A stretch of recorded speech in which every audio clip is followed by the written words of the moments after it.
夜间咳嗽厉害是什么原因？如闻医生特邀专家杨栓莹，西安交通大学第2附属医院呼吸与危重症医学科主任医师。夜间咳嗽常见的原因其实有2大类，一类是肺部疾病，常见的比如说咳嗽变性哮喘，它往往是在夜间定时咳嗽，比如说凌晨2点，它往往都是凌晨2点左右，以干咳为主，这是第一类情况，肺部疾病。第二类就是心脏疾病，左心衰，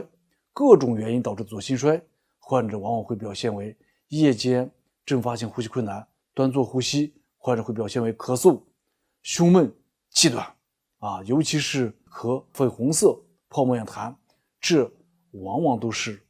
左心衰。所以我们对这个夜间咳嗽一定要做相应的检查，要检查肺和心脏，这是最基本的，排除这个咳嗽变性哮喘，排除各种原因导致的左心衰，这是最主要的。